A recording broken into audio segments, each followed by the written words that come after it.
welcome to another episode of Put It Together. My name is Garza. I am your host. Welcome. It is Saturday, December 14th, 2024. Where did the year go? Um, we were just talking in January of 2024, and now we're almost at the end of the year. But thank you so much for everybody who's been following me through all the year. I know the shows have been kind of sporadic because I've been busy working, but we have a great lineup for the rest of the winter season. So make sure you stay tuned for some of the great guests we're going to have. If you want to see, go check out the page on Facebook for Put It Together, and it'll let you know who is coming on the show next. I'm really excited. I'm not going to talk too much because I'm really excited about our guest today. Let me tell you a little bit about her.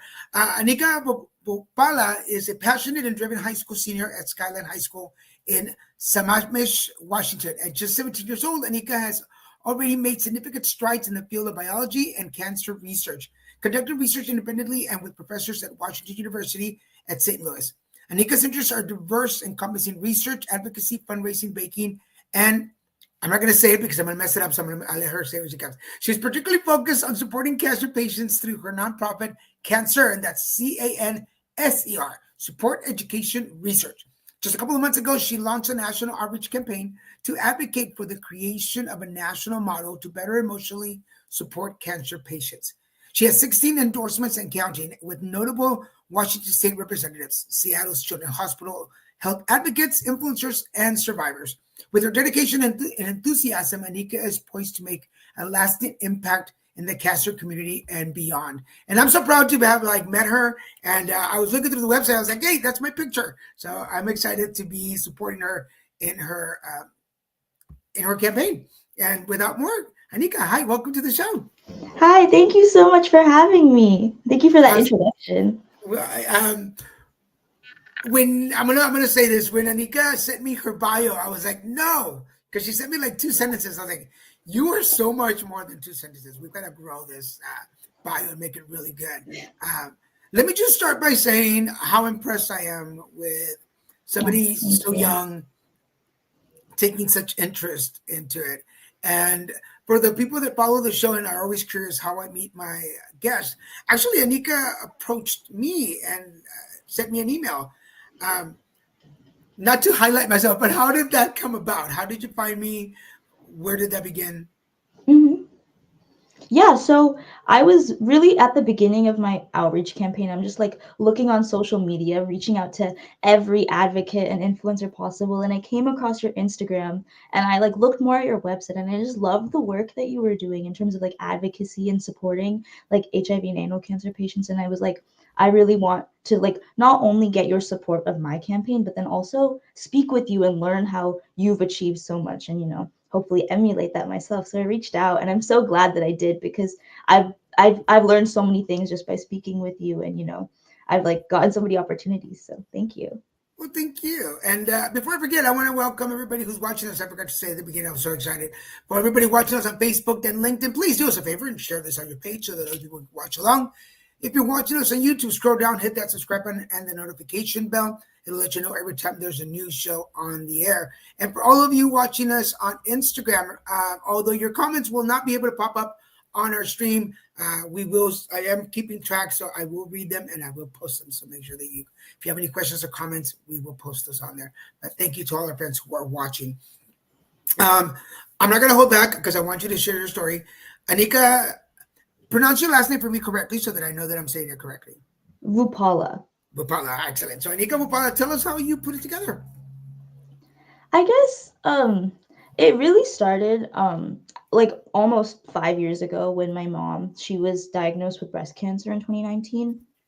And I was only 12 years old at that time, but I was able to see her experience with cancer and just I had never encountered such a big moment in someone's life like that, and being able to see the hardships of what she experienced in terms of treatment and everything like that, but then also her resilience and pushing forward. And almost 2 years after her treatment and 2 years later when her treatment was over, I was able to see how she fully bounced back, and that was so inspiring to me. And she's my inspiration in all of the work I've been doing. But as I got older, I wanted to take charge and do something about it on my own. And so that's why I started my nonprofit. And it was originally just to provide emotional support to people in my local community. I live in, like you said, Sammamish, Washington, so like in the local Washington community. And um, I started this program where I was matching volunteer survivors with patients so that to provide that one-on-one emotional support and kind of really be like a buddy and like not like necessarily a mentor, but just a friend who understands what the cancer journey is like in a way that nobody else could. And that type of emotional support I saw in my mom's journey was so, so important to her. But then, as I entered the cancer advocacy space and like the support space, and I saw just exactly how all of these support mechanisms worked, I realized that there was a bigger problem at stake. And it was that patients simply weren't reaching out to these organizations, or they weren't being connected with these organizations in order to receive the support that they need. And there was this kind of discrepancy in the amount of patients that are diagnosed. There's almost 2 million cancer patients diagnosed every year, and that discrepancy with how many were actually receiving emotional support. So I, a couple months ago, I started this national outreach campaign to advocate for cancer.org, my nonprofit, to be something more than just a local organization. I want to create this national organization with local chapters to not only be a familiar organization that is known by patients around the country, so that way they know that support is available to them, but then also building that trust between the patient and the organization, the patient and the person they're receiving support from, by having these local chapters and having that close, feeling comfortable, feeling close because it's someone who's your neighbor or in your community instead of someone from across the country. So after like speaking to a bunch of different survivors, advocates, people like you, legislators, and just like speaking to as many people as possible in the space, I've been able to like garner support for this model and this plan, and kind of test out how, like, what the cancer support space is looking for. And after speaking to so many people, everyone agrees that this would be very much needed, and it would help fix that discrepancy a little bit. So yeah, that's what I've been doing. Yeah. Well, I think you need a hobby. You're just not doing enough in life. No, um, no. Handling handling high school, being a teenager. Oh, and let me start a nonprofit for cancer. But I think one of the first things that really impressed me when the first time that we spoke was, yes, being so young, but the fact that you bring attention to something that we tend to forget is that cancer is a ripple effect diagnosis. Yes, it affects the person being diagnosed, but then it ripples on to your family, friends, work. But sometimes in that mix, we always forget about the kids. We forget about the young people. We think about the spouse or the partner, and it's like, oh, how does it affect?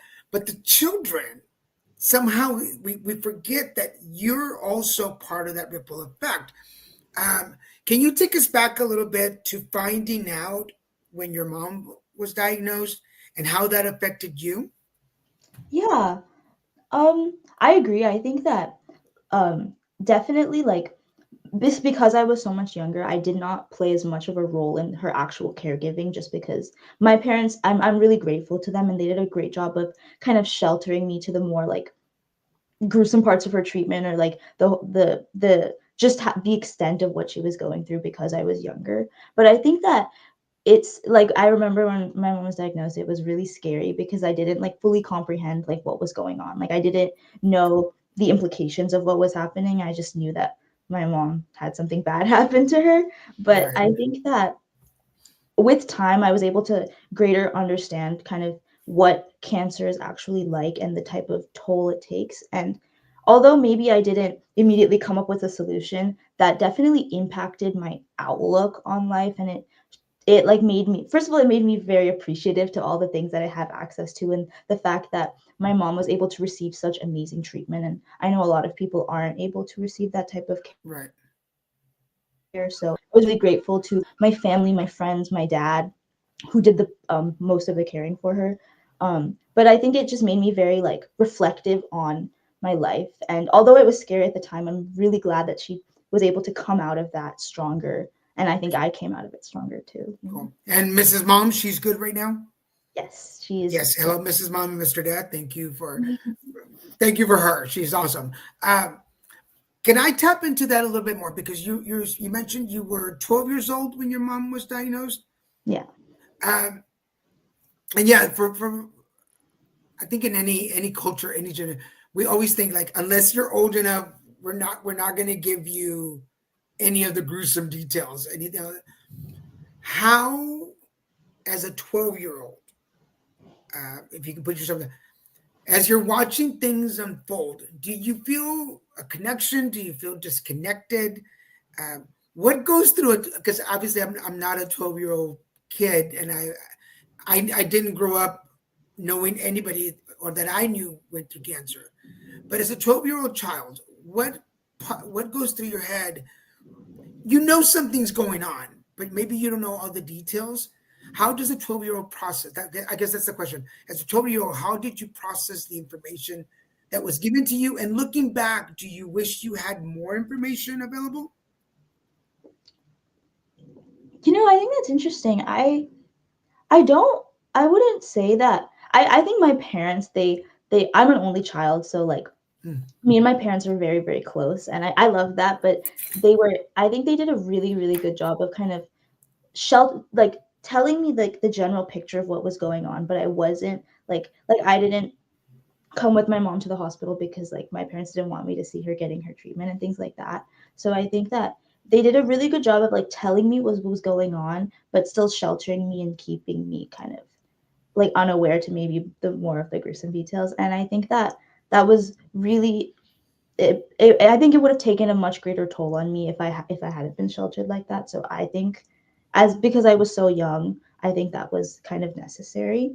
But as I got older, obviously I learned more about like what happened and kind of what it was like. And I think that I'm able to deal with it in a different way. Maybe when I was younger, it would have been kind of way too overwhelming for me, and it would have been like just like really sad. But I think now, in a reflective tone, it's enabling me to take action on it and actually do something with those feelings. So I think Gotcha. the age plays a really big role. But yeah. And I ask this because I often get asked by people my age. For those, I'm 53. I often get asked by parents or like, how much should I tell my child about what's going on?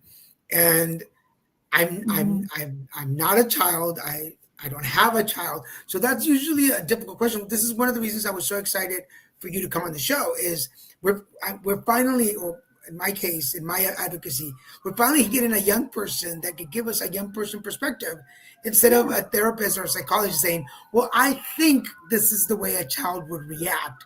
But but you can actually give us you're the inside person for us right now. Wait a second. It's a busy day here with the ambulances. Um, Yeah. so as you get this information about your mom, you know there's something going on with whatever information you have. At what point do you sit down and you go, I need to help? Because a teenager, like I'm sure you were involved in so many other things. Where, how, when does that key turn and you're like, you know what, I'm going to use this and start helping, volunteering, start my own organization. That's crazy for me, but Yeah, I think I was very inspired by the people around me. Like I said before, my mom, she received amazing care, and kind of after her diagnosis, I really got involved with like advocacy for the first time in fundraising. So I just over the summer I did some fundraisers where I was like baking cookies, or I was doing like origami and making these things called Rockies for this Indian holiday called Raksha Bandhan. So I was just doing like these like fundraisers, and I raised almost over $1,000 for cancer research, and that was my first like look into advocacy. And I feel like fundraising is a more like mainstream way of supporting the cancer community, but I loved the people that I met, and I was able to kind of was so inspired by the other advocates who were also doing similar work.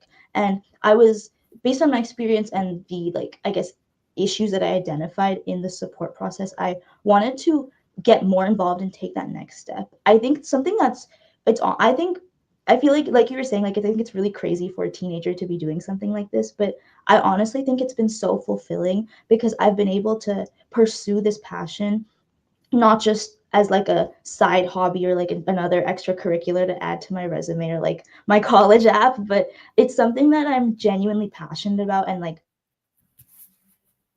I plan on pursuing this like way past high school and way past college. And I think having something like that in my life has been really good for me in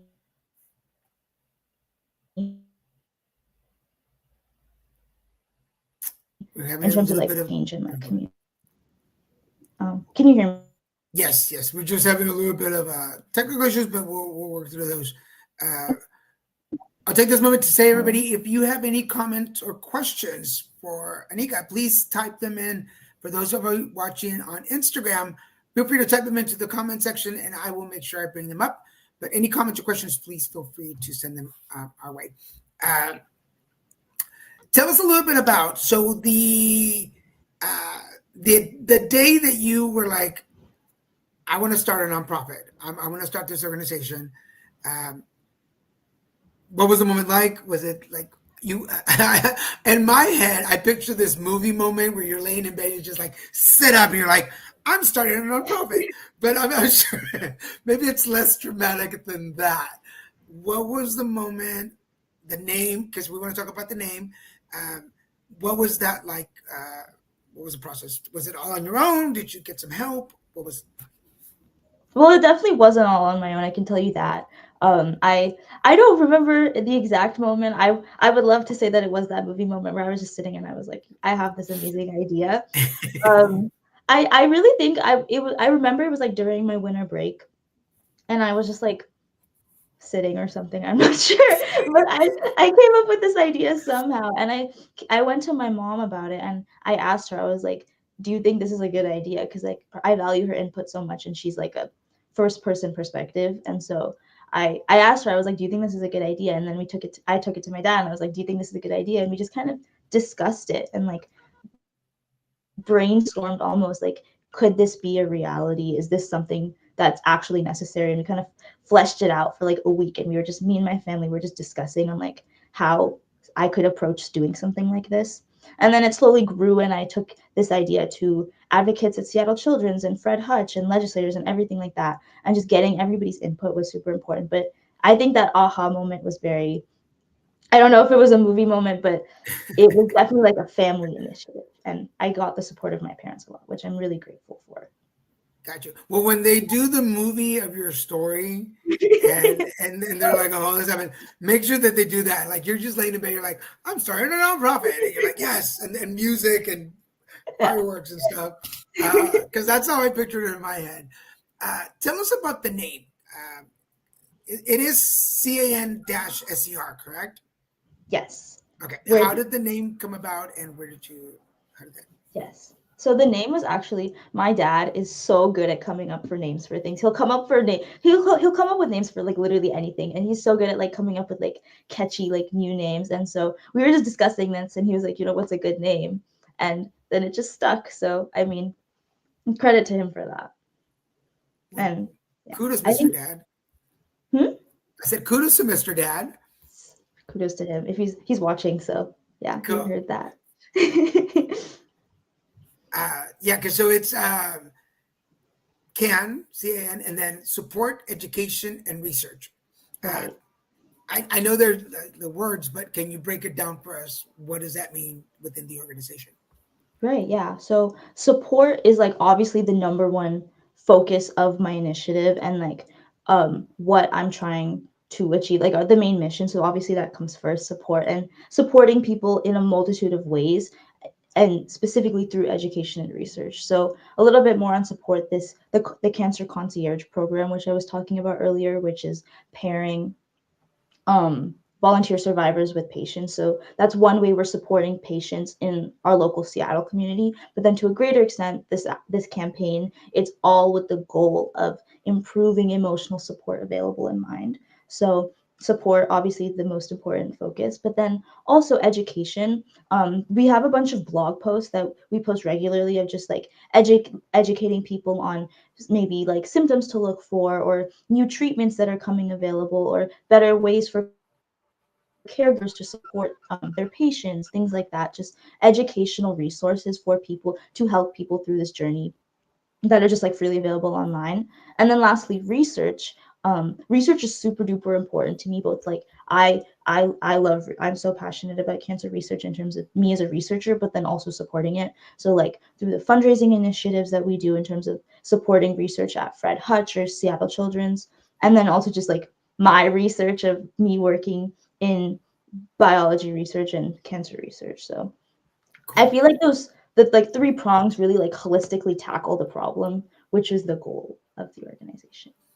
And I'm going to put a little pin on this, the holistic part, because we were talking about that in the pre-production meeting. But Right. I want to go back, and I want people to really understand the SER part of it. And can we Yeah. dive into that a little more? Because we're talking about support. Everybody talks about being supported when somebody is going through a cancer diagnosis, whether it's the initial diagnosis, the treatment, or the post. Um, how do you identify support? What are we missing? And let's be honest, what do we have too much of? Because sometimes we can be overly supportive. Um, what is your, Right. what have you found as far as a balance in being a support system for somebody going through treatment? But then we also talked about this. It's also about sometimes the person going through diagnosis. For those of you that are new to the show, I'm an anal cancer survivor. I went through it in 2015. And I found through my own journey that I had to be supportive of the people supporting me. And it's a little give and take. Does that make sense to you? Yeah, exactly. And what would you like people to know more about the support system aspect of cancer? Mm-hmm. I think like I agree. There's like lots of different types of support. There's like informational support, and then there's emotional support, which is definitely the focus. And I think within emotional support, there's empathetic support where someone you're getting support from someone who understands you're going through, and then there's like sympathetic support where someone is obviously they care for you greatly, but they don't necessarily understand specifically what it's like. And there's no like both types of support are needed in order to help someone get through such a horrific journey. But I think it's like a mutualistic relationship where both people are benefiting from this emotional support and from this emotional connection. But I guess specifically the focus with or like what I wanted to focus on providing patients is more of the empathetic support, which is connecting a patient with another survivor who's already gone through it. I guess kind of going back to my mom's experience, something Yeah. which was super duper important to her and helping her get through this journey was the support of fellow survivors around her. And she got added to this like WhatsApp group chat where there was just a bunch of survivors who were just supporting each other, giving each other home remedies or talking about the treatments that they went through and like discussing the symptoms. It was just that kind of human support in terms of just sharing information and just being there for each other, because another survivor understands you in a way that another person never could. Yeah. Especially with like the isolating nature of treatment and just how the mental toll that it takes. And so that's kind of the support I wanted to hone in on helping patients receive. And I want to make that I available to as many patients as possible, because I know that no there's a lot of people who weren't as lucky as my mom who didn't have such an amazing support Yeah. system.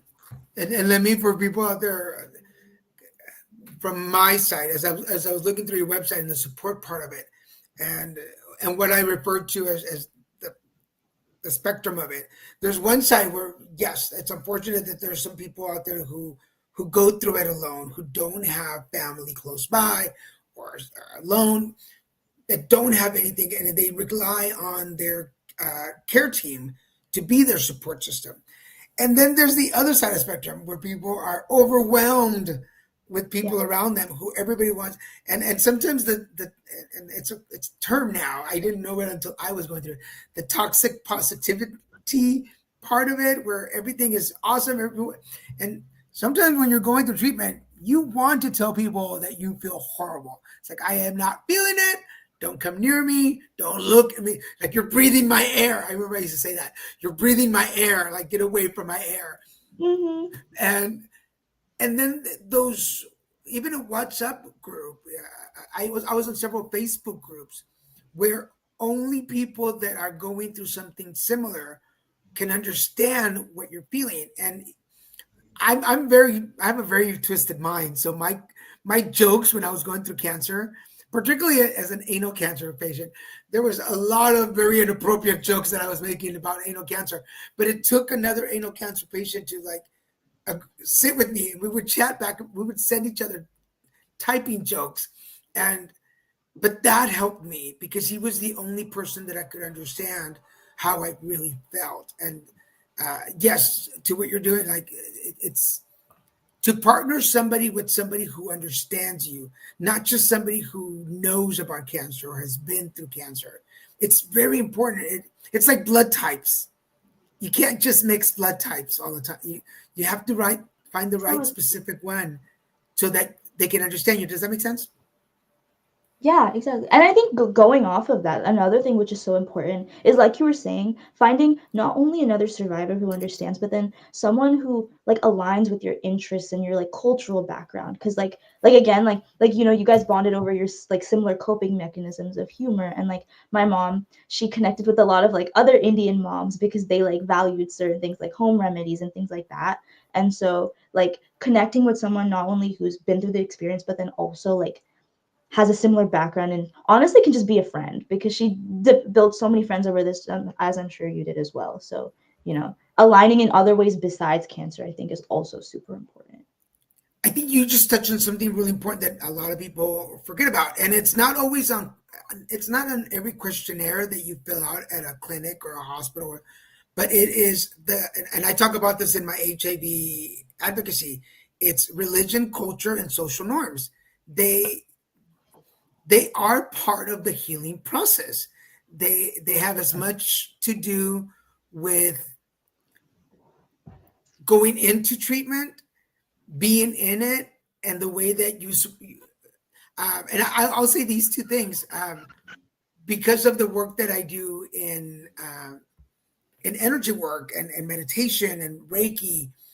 My friends, I had several of my friends record 5 minute recordings, and they could send me whatever they wanted. They could be a story, it could be a meditation, it could be music. Some of my friends sent me just dumb jokes for 5 minutes, and 5 minutes before I got to radiation, I would put my earbuds on and listen to it. And that would calm me down so that I didn't have high blood pressure, or my pressure wasn't high when I got to radiation. Because for those of you, if your pressure is too high in radiation, they won't let you go through you have to skip a day. And I didn't want to skip a day. But it was that spirituality that helped me through it. And then when I wasn't able to eat, once I started eating again, the foods that my nutritionist was recommending wasn't hitting me right. And the one thing, and she was always so mad because she was like, "No, that's a bean tacos." Bean tacos was the thing that opened my appetite. And she was like, "You need to eat something more nutritious." I'm like, "Listen, girl, like I'm 123 pounds. You want me to gain weight? Give me a bean taco and I will eat it." And I would, take my time, eat it slowly. But it was my culture that helped me regain the energy. And sometimes that's overlooked. So I'm so glad that you brought that up in the support part. Definitely, definitely, yeah.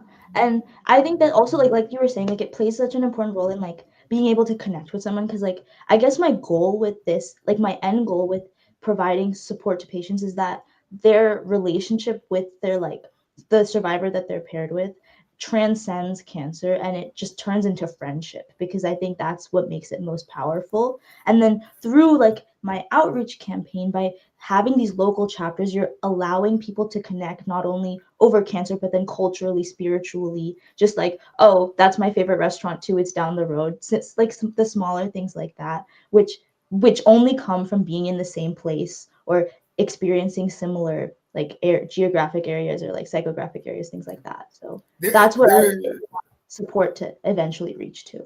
yeah, there's a very bonding. Don't make me cry, Annika. Um, through cancer, it bonds you. I'll tell you this quick story before we want, because I want to move into the education part of it. But when I was going through radiation, they had it so timed that you would walk in and somebody would be walking out of the waiting. There was this little waiting room where you change clothes, and there was the women's side and the men's side. And on the men's side, as you walked in, somebody was walking out. It was so perfectly timed. But there was a gentleman that would get there. I'm an early person. I like, so he would be there, and I would always get there just before he walked out. And we usually had like 5 minutes together, once a day for 5 minutes. And he would see me walk in and look at my phone. He was like, "What are you watching?" I'm like, "Oh, dumb videos." And I would show him the videos that my friends send me. And he didn't make it. We became Facebook friends, and we started connecting. And I stopped hearing from him, and I finally like connected people. And I'm like, "Hey, what's going on?" He didn't survive, I'm sorry. but the bond, like in this moment, I had friends that would take me, or my boyfriend would take me, but he always showed up alone. I don't know if they were Ubers or they dropped him off, but he was always there by himself. And I'd like to think that at least we had that together. You know what I mean? Like that was our Mm-hmm. moment. And then there were people that throughout my time connected with me, and that I'm still friends with them. Like we may not talk on a regular basis, but definitely every summer or our cancer anniversary, it's like, "Hey, thought about you. Thank you, Facebook, for bringing up the memories. Hey, Mm-hmm. thought about you. I just saw our picture together. How are you doing?" And we catch up. But these are friendships that, although you're not like, "Hey, let's grab coffee and get together," these are these are those bonds that you make over tragedy, and they last for a long time. And it's a strong bond. So for anybody out there that's saying, "I can do this by myself," of course you can. Yes, you can do this on your own. But why do you want to do that? Like create those bonds, make those friendships. Okay. So with that said, for everybody watching, we are halfway through our show. Please, if you have any comments or questions, post them, and I will make sure to read them out. We want to hear from you and what you think. If you're a cancer survivor watching the show, whether you're watching it live or on replay, I will make sure that Anika gets the questions and answers for you. But please join the conversation. Let's move on to the education part of it. Um, what have you learned? What did you learn about cancer that like blew your mind, or information that maybe is not as commonly known as we think it is? Yeah, I think as my role, I think as my role as kind of the kid, I didn't play so much in the caregiving aspect of it. So I learned a lot of things. Like because as part of these educational articles on the website, I was researching like what is most valued in a caregiver, what is a survivor looking for in a caregiver in terms of emotional support, physical support, just small things like driving them to the hospital, things like that. And I just learned so much about the importance of having a good support system on a patient's mental health, which I didn't necessarily conceptualize until I like saw articles about how much uplifting someone's spirits can help them in terms of their actual health, their physical health. That connection is so strong, which I didn't realize at first. And it just like, further showed me the importance of having such good emotional support, because being in a better mental state when you're going through such a terrible disease and such a terrible treatment is actually so important in someone's recovery, which I think is something I didn't realize at first. So that was something really interesting that I learned. You gave us some statistics at the beginning of the show. What are the stats that you have found, and what are the numbers you're looking at?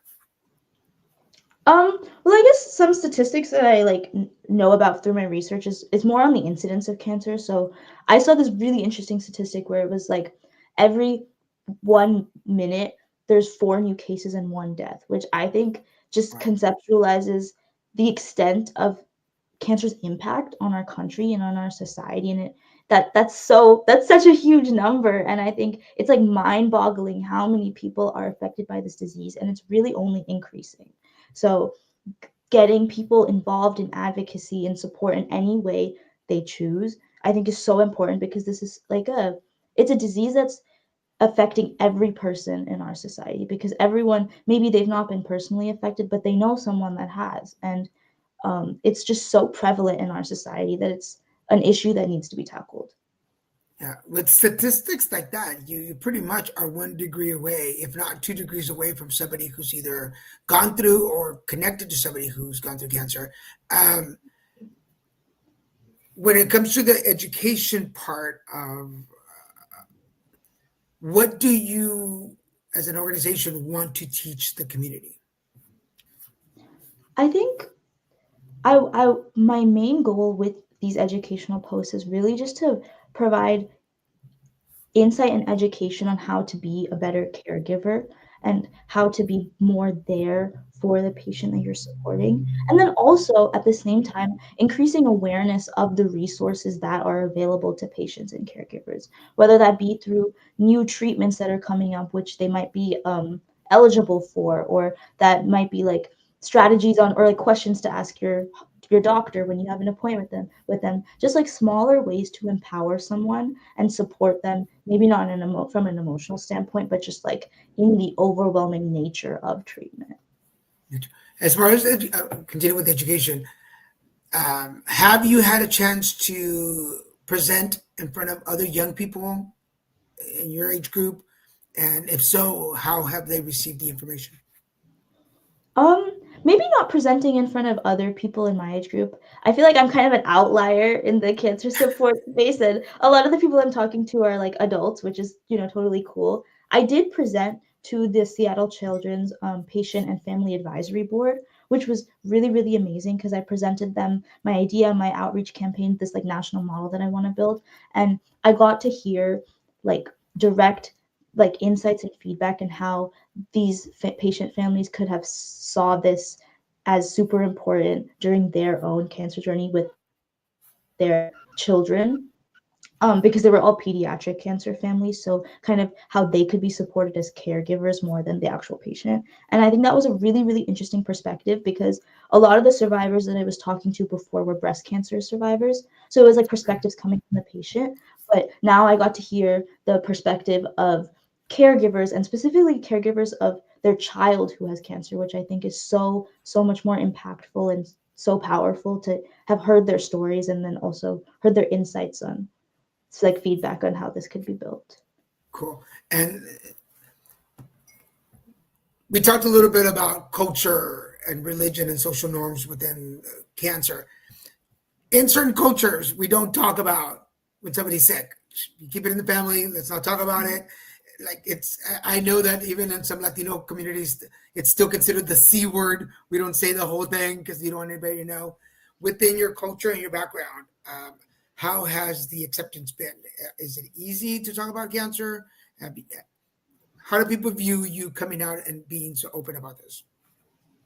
Yeah, I think in Indian culture, family is like an incredibly important value, and everyone's family is very, very tight knit. So when something like this is affecting one member of the family, automatically everyone else is coming together to support them. So I think, again, like emulating that type of like willingness to support each other is really, really important, and I'm grateful that my culture supports that.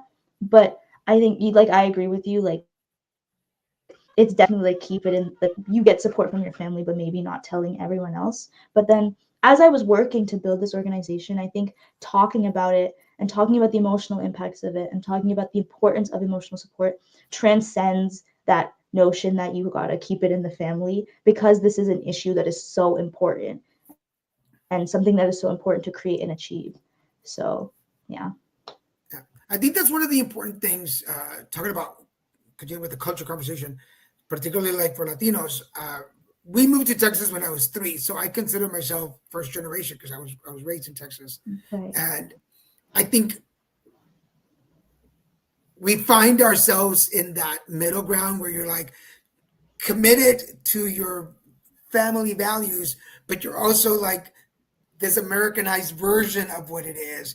And you're like, yes, we can keep it in the family, but I also want to tell everybody what I'm doing. Um, how has that worked for you? And as you were putting all this together, what is the seesaw of Mhm. emotions and thoughts and feelings for you? I think I agree. I think when I was able, when we did start telling people about like what I was doing and then also what my mom experienced, at least all of our like family, friends, and the people around us were very, very supportive of my mom, even through her actual treatment. So it was really lucky that maybe the notion that you should keep it in the family didn't like, it wasn't like, it didn't necessarily come true. Like we were supported so well by our friends around us and the community around us. So when I then came to through the journey, so then when I came to them with this organization that I was trying to build and this initiative that I was starting, they were equally supportive of it. So I was really lucky to, garner the support of both survivors who thought this was a good idea, but then also people who didn't have any experience with cancer, but then wanted to support me in an initiative that I was doing, and then they saw the hard work that I was putting into it. So I think there Cool. wasn't much Yeah, of a balancing act because everyone was so supportive. that's awesome. And kudos to your family for doing that because I know that I grew up in an environment where it's like, yes, the whole family's behind you, but keep it in the family. Like, Right. we're going to support you. Yes. What do you need? Money, time, volunteers? Yes. But keep it here. Don't tell Mhm. anybody else. And that's when sometimes your ideas are like, yes, I want to tell everybody, but how much can I tell? Uh, Yeah. and then as the face of the organization, the person that's out there, it I mean, it's pretty much putting all your laundry out there for everybody to see.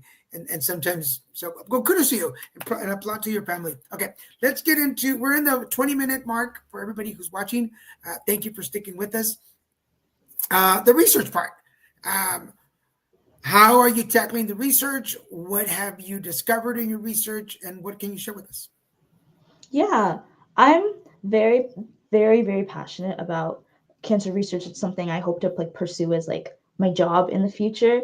I started researching in 2020, so I've been doing like working on like independent research projects for almost 4 years now, and it's very empowering because I love science. Like biology is my favorite subject, and so it's so empowering for me to be able to conduct research with both like independently and then also like with professors, and then take that initiative to support cancer patients in a way that's not only supporting them emotionally through these like horrible treatments, but then on the side working to actually improve those treatments so that they don't take such a large toll on the patient. And that's kind of my main drive in pursuing research, is improving cancer treatments to be better for the patient, to reduce these toxic side effects, so maybe they don't even need as much emotional support just because the treatment isn't as bad.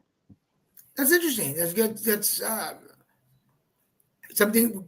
I guess we're bringing back something we talked about at the beginning. Not everybody goes to the same thing. Not everybody needs the same thing, and support is not a one size fits all goodie bag. Mm-hmm. It needs to be. I lost the word right now. It needs to be set up differently for everybody, and it's the patient client voice that needs to be heard in the process. It's really cool. Um, I'm excited to see your life work. Where do you see Annika in the future? I honestly, that's a question I've been thinking about a lot recently. I'm a senior in high school, so I'm applying to like college right now, and that's something that's definitely been on my mind because like the education that I get next is so important in determining my job. But both through building this organization and then also like the independent research that I've been doing, it's I'm so lucky to have been able to find my passion and like something I'm genuinely passionate about and like an issue I genuinely want to address so early in my life, because it's allowing me to plan my life around it and like pursue it both through the education I receive next and then the job I hope to do afterwards. And so definitely in 10 years I hope to be, continue to running this support organization and maybe working on some cool treatments for cancer patients. just like that. Like, yeah, like I'm just gonna poof. Um, but just awesome. I think when I was your age, I was a dancer when I was a kid. So my goal in life was to be on TV and dance forever. It didn't work out that way, That's so but cool. I'm so proud of you that you have found not only your passion but your life work, and found a way to, because it's so personal, and the balance between professionalism and personal, anyway, I'm losing the words because I'm just excited for what you're doing. But so we're at 45-minute mark for everybody watching. This is the part of the show where I ask my guest for some words of wisdom. So Annika Vuppala, what words of wisdom do you have to share with the audience? Um, I don't know how much wisdom I have in me. I mean, I've only been alive for 17 years. You'd be surprised. You'd be surprised. I'm surprised by young people these days. And just before you answer, I get excited because some of us who have been doing this work for a little while, and I know friends of mine who've been in advocacy way longer than I have, we're getting older, and sometimes it's hard to find folks younger who are willing to take the baton and run with it. And the realization that you have all these things available to you. When I started in HIV advocacy 24 years ago, we didn't have like the internet list today. We didn't have social media that we have today. Everything had to do paper and letters and go to places, and to know that you have everything at your fingertips, but you also have the passion for it. It gives folks like me such such hope for the future, to know that potentially somebody in the future doesn't have to worry about anal cancer. Right. Uh, so I'm please do not underestimate the wisdom that you have, or the knowledge, or the impact that you're making, because you surely made an impact on me already. And okay, so with that, I'm going to let you share your words of wisdom.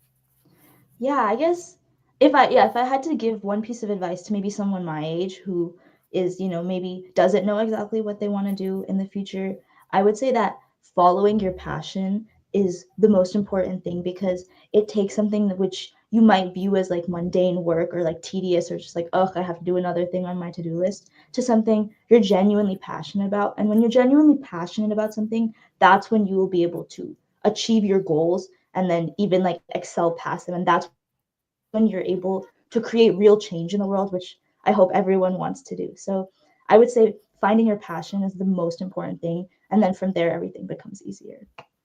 Thank you. That was that. Yeah, it's cool. Just to Mrs. Mom and Mr. Dad, I just think your daughter is amazing. Thank you. I work with a lot of young people, and there's very few and far between that I find somebody that is like, I'm not just saying what I want to do. It's not just a plan. You have a strategy, and you have like you're on it. When I went to, I'll be honest, and this is just because I'm probably because I'm older and I'm just skeptic about things sometimes. When I was going through your website, I was like, okay, let's look at the website. But then I went to it and I was like, okay, which speaking of, we're gonna show the website so that people can see what we're talking about. Oh, Uh, perfect. Yes. Let me bring it up. There we go. Uh, so you can walk us through it. So what will we find on your website? Yeah, so this is the homepage. Right now, like the whole website is centered around this outreach campaign because that's like my main focus right now. That's what I'm trying to build. So this is the homepage. If you go down, you can see our mission to build a familiar and trustable national support system. And I guess my goal, which I didn't mention before, with this outreach campaign is to reach the Cancer Moonshot team, because I feel that with their support and then the backing of all these other organizations, we can better reach our goal. And then if you go down, you'll see some campaign updates, why this would be a good model for the current state of support, just a couple articles and also campaign updates. And then if you go down a little bit more, you'll see our mission and a little bit about why this is necessary, how I'm both working on building a local chapter and this national model at the same time, why support is important, why education is important, and then why research is important. And then I guess at the bottom, there's a little bio about me if you want to read more. But and then if we go to the top, I guess like the most By the that way, you can find all the links to their pages right there as you go. And I want to highlight something that I found very important on your website, just so that people know when they're looking through it. There's my picture right there. yes, you're right there. And in fact, there's a bigger picture of you. If you go to the campaign page, at the top, yeah, or campaign, yeah, or just like the general campaign page. Like you can just click on the button Oh, just here? in the campaign. Yeah, Okay. Okay, this gotcha. is just kind of like the overall campaign page. So a little bit again about why, and then updates. So I met Kim Schreier's team, the congresswoman, a couple days ago. Different Washington representatives. Interviews. This interview will be up there shortly. Just things that are going on in the campaign and milestones that we're reaching. And then if you go down a little bit, you can see who's endorsing the campaign, and you're right on this page, Sweet. and what people are saying about it. And then there's social media. Oh, nice. We're super active on social media, both posting like why cancer.org and then interviews, things like that. And then you can read the call to endorsement. So when I reach out to a legislator and advocate, what is my elevator pitch to them and how am I trying to get their support? And yeah, that's the campaign page and kind of the main hub of the website. Sweet. So for those of you, go check it out. Here is the webpage.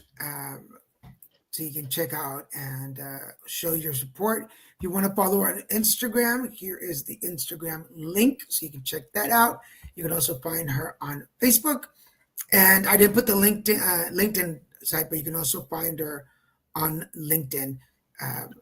So go check that out. We're down to the last 10 minutes. I know folks are watching. Probably we are answering all their questions. But if you find yourself that you have a question after the show, please feel free to post the questions. Even our friends on Instagram, I'm keeping tracks of those. We do have a lot of folks that watch our show in replay. So if you're watching this on replay, ask a question, make your comment, and I will make sure that I get this to Annika. Don't go anywhere. Let me just give our little infomercials here. So for everybody, remember we got Christian Ramirez, who is our spiritual coach and municipal consultant. If you are looking for any services, contact him at cpramirez@att.net. If you're looking for spiritual life coaching, make sure you contact me. You can find me at thealignment.net. These is one-on-one groups, team building workshops, in person or virtual, and we identify, acknowledge, and remove barriers. For those of you that are new to the show, we have 3 shows on the air. You can find us on Monday on the Crap and Goat Show, where we do spiritual messaging, alignment sessions, and card readings in real time. So all you got to do is just join the show. Every Mondays at 5 o'clock on this channel that you're watching. On Wednesdays, we have the Christian and Daniel show, 6 o'clock, also on these channels. Join us for an hour of conversation, silliness, and our favorite shows of the week. Join us for that conversation. And then on Saturday mornings, come join us for Put It Together live stream. What's your story? Where do you come from? Where are you now? And share with the audience. We want to inspire and motivate people to go after their dreams and goals. That's every Saturday morning. If you know anybody who would be a good candidate for the show, please send me their names or reach out to us and say, hey, I'd like to share my Put It Together story. And you're still in time for the holiday season. If you are looking to purchase a book this year, Grumpy Bunny and the Colors Game is a guided meditation book for children. It is available at my website, littlemexicanproductions.com/Grumpy Bunny. It's $20 for signed and delivered. But if you're in the Southern California area, it's available at Awakenings in Laguna Hills and Visions and Dreams in Costa Mesa. Go and ask for the book and tell them that I sent you. I have an announcement as we're speaking. We talked about Chicky Charity in the beginning. I have accepted the job. I am the new director of ANO Cancer, HIV, and HPV outreach for Chicky Charity. That's my email address and my phone numbers. Feel free to reach out. The purpose of my job is to provide information, support for people looking for interested in prevention, going through treatment, or post-treatment, not just for the client and patient, but also for the caregiving team. So this is one of the reasons that I was so excited to partner up with CanSER, because we are on the same path, just working on the same thing, making sure that people get educated, making sure that people know what to do as a caregiver and what to do as a client. And sometimes as patients, we also need education on how to go through cancer, how to make, I know this is going to sound, how to make it as easy and painless as possible. And for those of us who have been through the journey of cancer or the journey of caregiving for somebody with cancer, there's a lot of things that we can tell you that normally don't get said or told in hospitals or clinics. And so we're there for you. We have 5 minutes to go. Any last words, Annika, before we go? I just wanted to say thank you so much for providing me this opportunity and giving me this platform because I guess a main component, like the main component of my outreach campaign is just reaching as many people as possible, reaching as many advocates, legislators, but then also just survivors or people who just want to learn more. You don't have to have any personal connection with cancer in order to get involved with advocacy. So thank you so much for providing me this platform to share my story and share what I want to achieve in the world. And I look forward to seeing what will happen next. Hey, anything we can do at Little Mexican Productions to help young people go after their life dreams or their life work. That's what we're here for. That's the purpose of our organization, is to make sure that people reach uh, their dreams and goals in any way that we can support. I'm not going to let you go without a special message. Can you just a special message to young people out there who are either going through treatment themselves or are part of the ripple effect of somebody going through it? Um, as a young person yourself, what can you tell them? I would say that resilience is the most important thing and being strong and true to yourself and knowing that you are able to make it through whatever hard time you're experiencing. Just know that you are strong and you will be able to get through it. And hopefully, you're able to take your experience and identify the issue that you face and then maybe take action and try and achieve change of your own. So, yeah. Awesome. Sweet. Thank you so much. Anika, thank you so much for being on the show. I'm going to put you in the green room for a little bit, but don't go anywhere. I want to say goodbye before you go away. Let me just say goodbye to all the audience. Thank you so much for being on the show. Thank you for having me. Bye bye. For everyone watching, thank you. I hope you enjoyed today's episode. If you're looking for information on prevention, if you are going through treatment at the moment, or if you are post-cancer and looking for support systems, here at Little Mixer Productions and Chica Charity, we're about the mind, body, and spirit. We want to make sure that the whole alignment of you goes through this journey as painless as possible. If you're looking for support, please don't hesitate to reach out here to the offices or personally if you have my information. I will put up the card again just so that you can have it on there. Reach out, let us know. Check out cheekycharities.org for more information, and I'll be happy to reach out. For now, I want to thank Annika for being on the show today. Thank y'all for joining us. Mr. Mom and Mrs. Dad, thank you so much. I hope one day we get to meet you at an event. And thank you for all the work that you did in raising such a great person who's doing a great job in the world. For now, I want to thank everybody for watching. This is Daniel Garza saying, hey, put it together, and we'll see you next time. Bye-bye.